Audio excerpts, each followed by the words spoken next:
kabataan ko. Anyway, yun nga, so sabi ko, pwede bang sa backstage na lang ako kasi nga mahihain ako. Pero, andito na tayo, nag-aalab ang mga puso natin, so bakit hindi, di ba? So, maraming salamat sa lahat ng mga nagpa-participate, sa mga lahat ng mga nagsasalita. Lahat po na sinasabi ninyo, ideal para sa atin, para sa ating mga Pilipino.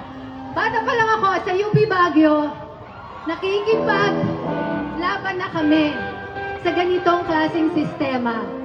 Pero hanggang ngayon, hanggang ngayon parang mas malala pa ang nangyayari.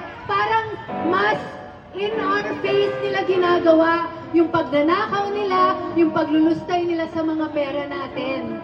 Taxpayer din po ako. Meron akong 2 anak na tinataguyod, may pamilya akong tinataguyod. Masakit para sa akin na sa kanila napupunta ang pera natin. Naiintindihan ko ang galit nating lahat. Pero I think mas importante na bantayan natin ang kilos nilang lahat. Mag-umpisa tayo sa pagiging vigilant, sa pagbabantay, para hindi na nila gawin ang ginagawa nila. At tama, panagutin natin sila. Panagutin natin sila dahil sobra na sila.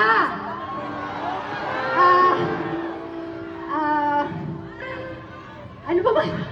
Gusto ko sabihin yun lang.